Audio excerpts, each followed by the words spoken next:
Welcome to Siddhasi G K channel. So ಇವತ್ತಿನ ತರಗತಿಯಲ್ಲಿ ನಾವು ವಿಜ್ಞಾನದಲ್ಲಿ ಅಂದರೆ ಈ ಸಾರಿ ಟಿ ಇ ಟಿಗೆ ಕೇಳಬಹುದಾದ ದಿ ಮೋಸ್ಟ್ ಇಂಪಾರ್ಟೆಂಟ್ ಕ್ವಶನ್ಸ್ ಅಂತಲೇ ಹೇಳ್ಬೋದು. ಸೊ ಯಾರೆಲ್ಲ ಈ ಒಂದು ಚಾನಲನ್ನು ಹೊಸದಾಗಿ ನೋಡ್ತಾ ಇದ್ದರೆ ಪ್ಲೀಸ್ ಸಬ್ಸ್ಕ್ರೈಬ್ ಮಾಡ್ಕೊಂಡು ಈ ಒಂದು ಚಾನಲನ್ನು ಸಪೋರ್ಟ್ ಮಾಡಿರಿ. ಇವತ್ತಿನ ತರಗತಿಯಲ್ಲಿ ನಾವು ಇಂಪಾರ್ಟೆಂಟ್ ಪ್ರಶ್ನೆಗಳು ಅಂತಲೇ ಹೇಳ್ಬೋದು, ಕೇಳ್ಬೋದಾದ ಪ್ರಶ್ನೆಗಳೇ ಅಂತಲೇ ಕರಿಬೋದು. ಫಸ್ಟ್ ಬಂದು ರಾಶಿಯ ಅಂತಾರಾಷ್ಟ್ರೀಯ ಮಾನ. ರಾಶಿ ಅಂದಾಗ ನಿಮ್ಗೆ ಎಲ್ರಿಗೂ ಗೊತ್ತಿರ್ತದೆ, ಇಂಗ್ಲೀಷ್ನಲ್ಲಿ ಮಾಸ್ ಅಂತ ಕರಿತೀವಿ. ಅಂದರೆ ಈ ಒಂದು ಮಾಸ್ನ SI ಮಾನ ಏನದ ಅಂತ ಕೇಳ್ಬೋದು. ಈಗ ಮಾನಗಳ ಏಕಮಾನಗಳ ಮ್ಯಾಗೂ ಸಹ ಪ್ರಶ್ನೆ ಬರ್ಬೋದು. ಅಂದರೆ ಈಗ ರಾಶಿದು ಒತ್ತಡದು ಈ ರೀತಿಯಾಗಿ ಕೇಳ್ತಾರೆ. ಸೊ ಹಾಗಾಗಿ ರಾಶಿಯ ಅಂತಾರಾಷ್ಟ್ರೀಯ ಏಕಮಾನ ಅಥವಾ SI ಮಾನ ಏನು ಅಂತಂದರೆ kg ಅಂದರೆ ಕಿಲೋಗ್ರಾಮ್. ನೆಕ್ಸ್ಟ್ ಬಂದುಬಿಟ್ಟು ತಾಪ ಹೆಚ್ಚಿದಂತೆ ಕಣಗಳ ಶಕ್ತಿಯು ಏನಾಗ್ತದ ಅಂತ ಕೇಳ್ಬೋದು. ಇದೊಂದು ಸರಿ ಟಿ ಇ ಟಿಯಲ್ಲಿ ಕೇಳಿದ್ದಾರೆ 2019 ಎಷ್ಟು ಪೇಪರ್ಲಿ. ಇದು ಪೇಪರ್ 1 ಮತ್ತು ಪೇಪರ್ 2ಗೂ ಹೆಲ್ಪ್ ಆಗ್ತದೆ. ಈಗ ಯಾವುದೇ ಒಂದು ತಾಪ, ಈಗ ನಾವೇ ನೀರು ಕಾಸ್ಲತ್ತಿದ್ದೇವೆ ಅಂತಂತಂದರೆ ಆ ನೀರು ಭಾಳಷ್ಟು ಕಾದಿ ಅದರಲ್ಲಿರುವ ಕಣಗಳ ಚಲನಶಕ್ತಿ ಏನಾಗ್ತದೆ ಅಂತಂದರೆ ಅತಿ ಹೆಚ್ಚು ಆಗ್ತದಂತಲೇ ಹೇಳ್ಬೋದು. ಹಾಗಾಗಿ ತಾಪ ಹೆಚ್ಚಿದಂತೆ ಕಣಗಳ ಚಲನಶಕ್ತಿಯು ಕೂಡ ಹೆಚ್ಚಾಗ್ತಾನೆ ಹೋಗ್ತದೆ. ಮೂರನೇದು ಬಂದುಬಿಟ್ಟು ಅನಿಲ ಸ್ಥಿತಿಯಿಂದ ಘನ ಸ್ಥಿತಿಗೆ ಬದಲಾಗುವುದನ್ನು ನಾವು ಏನಂತ ಕರಿತೀವಿ ಅಂತ ಕೇಳಿದ್ದಾರೆ. ಅಂದರೆ ವಿಧಾನಗಳು ಸಹ ಕೇಳ್ಬೋದು. ಅಂದರೆ ಅನಿಲ ಸ್ಥಿತಿಯಿಂದ ಘನ ಸ್ಥಿತಿಗೆ ಬದಲಾಗುವುದನ್ನು ಏನಂತ ಕರಿಬೋದು ಅಂದರೆ ಉತ್ಪನ್ನನ ಕ್ರಿಯೆ ಅಂತ ಕರೀತಾರೆ. ಫಾರ್ ಎಕ್ಸಾಂಪಲ್, ನಾವೇ ಮನೆಯಲ್ಲಿ ಕರ್ಪೂರ ತಗೊಂಡು ದೇವರಿಗೆ ಬೆಳಗಿದಾಗ ಆ ಕರ್ಪೂರ ಏನಿರ್ತದೆ ಫಸ್ಟಿಗೆ ಅಂತಂದರೆ, ಈಗ ಅದು ಗಟ್ಟಿ ಕರ್ಪೂರ ಹಚ್ಚಿದಾಗ ಅದು ಏನಂತ ಸಡನ್ನಾಗಿ ತನ್ನ ಸ್ಥಿತಿಯನ್ನು ಬದಲಾವಣೆ ಮಾಡ್ಕೊಳ್ತದಲ್ಲ. ಸೊ ಅದಕ್ಕೆ ಏನಂತೀವಿ ಅಂದರೆ ಉತ್ಪನ್ನನ ಕ್ರಿಯೆ ಅಂತ ಕರಿತೀವಿ. ಅಮೋನಿಯಂ ಕ್ಲೋರೈಡ್ ಮತ್ತು ಕರ್ಪೂರ ಇದಕ್ಕೆ ಉದಾಹರಣೆ ಆಗಿರ್ತವೆ. ಮತ್ತು ಬಟ್ಟೆಗಳು ಬೇಗನೆ ಒಣಗುವುದನ್ನು ನಾವು ಏನಂತ ಕರಿತೀವಿ ಅಂತಂದರೆ ಬಾಷ್ಪೀಕರಣ ಅಂತ ಕರಿತೀವಿ. ಈಗ ಇದು ಕೇಳ್ಬೋದು ಎಕ್ಸಾಮ್ನಲ್ಲಿ, ಕೆಳಗಿನವುಗಳಲ್ಲಿ ಯಾವುದು ಬಾಷ್ಪೀಕರಣಕ್ಕೆ ಉದಾಹರಣೆ ಆಗಿದೆ ಅಂತ ಕೇಳಿದಾಗ, ಈಗ ನಾವು ಬಟ್ಟೆ ಒಣೆ ಹಾಕಿದಾಗ ಏನಾಗ್ತದೆ ಅಂತಂದರೆ, ಈಗ ಸುತ್ತಮುತ್ತಲಿನ ವಾತಾವರಣದಲ್ಲಿನ ಈ ಒಂದು ಏನಂತಾರೆ ಅಂದ್ರೆ ಅದು ಒಂದು ಬಿಸಿಲನ್ನು ಏನು ಮಾಡ್ತದೆ ಅಂತಂದರೆ ಆ ಬಟ್ಟೆಗಳಲ್ಲಿರುವ ತೇವಾಂಶವನ್ನು ಹೀರ್ಕೊಳ್ತದೆ. ಸೊ ಹಾಗಾಗಿ ಇದಕ್ಕೆ ಏನಂತ ಕರೀತಾರೆ ಅಂದರೆ ಬಾಷ್ಪೀಕರಣ ಅಂತೇಳಿ ಕರೀತಾರೆ. ಸೊ ಅದೇ ರೀತಿಯಾಗಿ ಸಾಂದ್ರತೆಯ ಏಕಮಾನ. ಸೊ ಇವತ್ತೇ ನಾನು 2 ಏಕಮಾನಗಳ ಬಗ್ಗೆ ಹೇಳೀನಿ. ಒಂದು ರಾಶಿಯ ಏಕಮಾನ kg ಆದರೆ ಸಾಂದ್ರತೆಯ ಏಕಮಾನ kg ಮೀಟರ್ ಕ್ಯೂಬು ಆಗಿರ್ತದೆ. ನೆಕ್ಸ್ಟ್ ಇದು ಸೂತ್ರ ಆಗಿರ್ತದೆ ದ್ರಾವಣದ ಸಾರತೆ. ಈಗ ನಮಗೆ ಗೊತ್ತಿರ್ತದೆ, ಯಾವುದಾದ್ರೂ ಒಂದು ದ್ರಾವ್ಯ ತೊಗೊಂಡು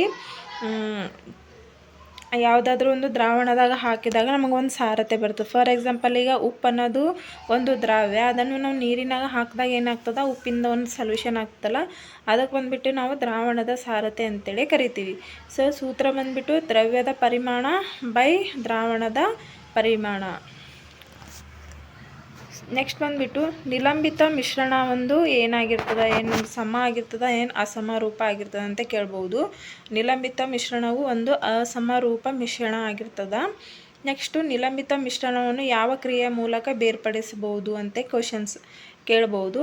ಇದನ್ನು ನಾವು ಸೋಸುವಿಕೆ ಕ್ರಿಯೆಯ ಮೂಲಕ ಈ ಒಂದು ನಿಲಂಬಿತ ಮಿಶ್ರಣವನ್ನು ಬೇರ್ಪಡಿಸಲಿಕ್ಕೆ ಸಹಾಯ ಆಗ್ತದೆ. ಮತ್ತು ನೀರು ಮತ್ತು ಹಾಲಿನ ಮಿಶ್ರಣವನ್ನು ಟಿಂಡಾಲ್ ಪರಿಣಾಮ ತೋರಿಸ್ತದೆ.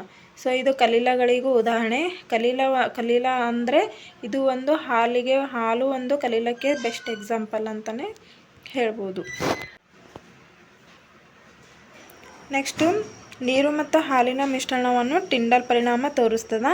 ನೆಕ್ಸ್ಟ್ ಕಲೀಲಗಳ ಮಿಶ್ರಣವನ್ನು ಯಾವ ರೀತಿಯಾಗಿ ನಾವು ಬೇರ್ಪಡಿಸ್ತೀವಿ ಅಂತಂದರೆ, ಈಗ ಫಾರ್ ಎಕ್ಸಾಂಪಲ್ ನೀರು ಮತ್ತು ಹಾಲಿನ ಮಿಶ್ರಣ ಈ ರೀತಿಯಾಗಿ ಇದನ್ನು ಸೆಂಟ್ರಿಫ್ಯೂಗೇಷನ್ ಎಂಬ ತಂತ್ರದಿಂದ ಬೇರ್ಪಡಿಸ್ಬೋದು. ಕಲೀಲದು ಸೆಂಟ್ರಿಫ್ಯೂಗೇಷನ್, ನಿಲಂಬಿತ ಸೋಸುವಿಕೆ ಕ್ರಿಯೆಯ ಮೂಲಕ ಬೇರ್ಪಡನೆ ಮಾಡಬಹುದು. ನೆಕ್ಸ್ಟು ಹಾಲಿನ ಕೇಂದ್ರಗಳಲ್ಲಿ ಮತ್ತು ಮನೆಯಲ್ಲಿ ಕೆನೆಯಿಂದ ಬೆಣ್ಣೆಯನ್ನು ಬಳಸುವ ವಿಧಾನ ಯಾವುದು ಅಂದರೆ ಸೆಂಟ್ರಿಫ್ಯೂಸ್ ಅಥವಾ ಕೇಂದ್ರಿತಾಗಿ ಅಂತೇಳಿ ಕರಿತೀವಿ.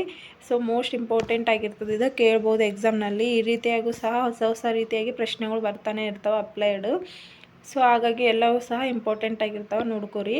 ಎಣ್ಣೆ ಮತ್ತು ನೀರಿನ ಮಿಶ್ರಣವನ್ನು ಬೇರ್ಪಡಿಸಲು ಬಳಸುವ ವಿಧಾನ ಅಂತ ಕೇಳಿದೆ. ಇಲ್ಲಿ ಎಣ್ಣೆ ಮತ್ತು ನೀರನ್ನು ಮಿಕ್ಸ್ ಮಾಡಿದಾಗ ಏನಾಗ್ತದೆ, ಏನಾದರೂ ಮಿಶ್ರಣ ಆಗ್ತದೇನೋ ಇಲ್ಲ.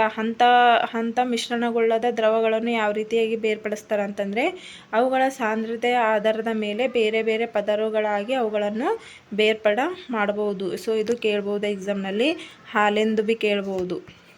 ನೆಕ್ಸ್ಟು ರಕ್ತದಲ್ಲಿರುವ ರಾಸಾಯನಿಕ ಔಷಧಿಗಳನ್ನು ಬೇರ್ಪಡಿಸಲು ಬಳಸುವ ವಿಧಾನ.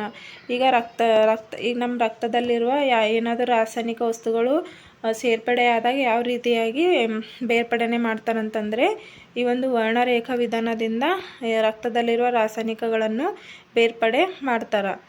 ನೆಕ್ಸ್ಟ್ 2 ಬೆರೆಕೆಯಾಗಿರುವ ದ್ರವಗಳನ್ನು ಆವಸನ ವಿಧಾನದಿಂದ ಬೇರ್ಪಡಿಸಬಹುದು. ಅಂದರೆ ಈ 2 ಮಿಶ್ರಣಗಳು ಆಲ್ರೆಡಿ ಮಿಕ್ಸ್ ಆಗಿರ್ತವೆ.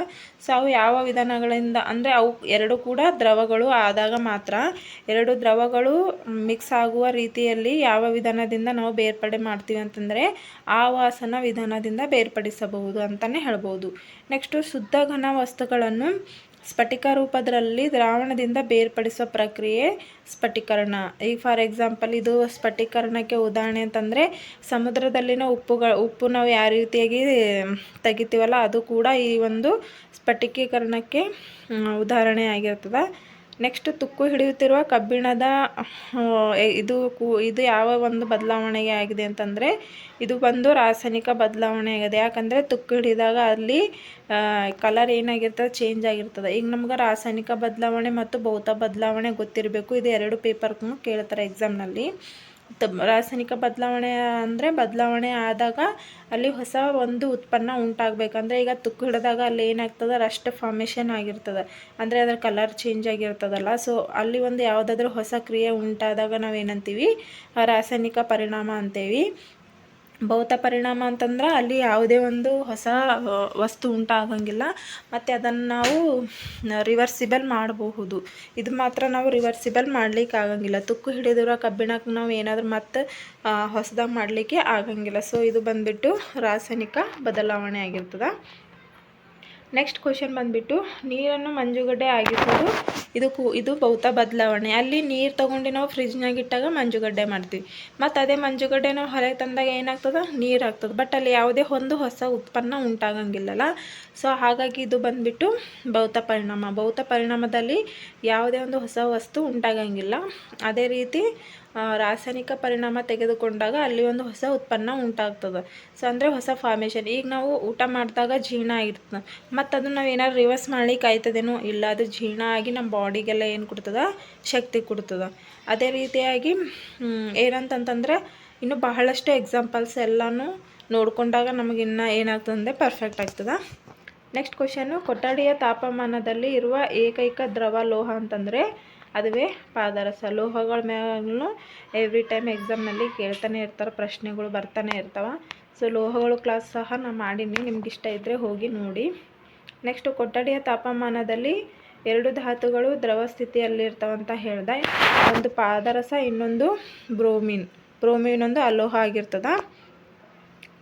ಕೊಠಡಿಯ ತಾಪಮಾನಕ್ಕಿಂತ ಸ್ವಲ್ಪ ಹೆಚ್ಚಿನ ತಾಪದಲ್ಲಿ ಇರುವ ಲೋಹಗಳು ಯಾವುವು ಅಂತಂದರೆ, ಈಗ ಕೊಠಡಿ ತಾಪಮಾನ 32 ಡಿಗ್ರಿ ಸೆಲ್ಸಿಯಸ್ ಇರ್ತದಲ್ಲ, ಅದಕ್ಕಿಂತ ಹೆಚ್ಚಿನ ತಾಪ ಯಾವ್ಯಾವ ಇರ್ತಾವಂದರೆ ಗ್ಯಾಲಿಯಮ್ ಮತ್ತು ಸೀಸಿಯಂ. ಇವೆರಡು ಸಹ ದ್ರವ ರೂಪದಲ್ಲಿನೇ, ಬಟ್ ಹೆಚ್ಚಿನ ತಾಪಮಾನ ಇರ್ತದಂತ ಹೇಳ್ಬೋದು. ಸೊ ಈ ಪ್ರಶ್ನೆಗಳೆಲ್ಲವೂ ಸಹ ಮೋಸ್ಟ್ ಇಂಪಾರ್ಟೆಂಟ್ ಆಗಿರ್ತವೆ. ಸೊ ಹಾಗಾಗಿ ಎಲ್ಲರೂ ಈ ಒಂದು ಪ್ರಶ್ನೆಗಳು ಸಹ ನೋಡ್ಕೊಳ್ರಿ, ನಿಮಗೆ ಹೆಲ್ಪ್ ಆಗ್ತವೆ. ಸೊ ಈ ಒಂದು ತರಗತಿ ನಿಮ್ಗೆ ಇಷ್ಟ ಆದರೆ ಈ ಚಾನಲನ್ನು ಪ್ಲೀಸ್ ಸಬ್ಸ್ಕ್ರೈಬ್ ಮಾಡ್ಕೊಂಡು ಸಪೋರ್ಟು ಮಾಡಿರಿ. Thank you.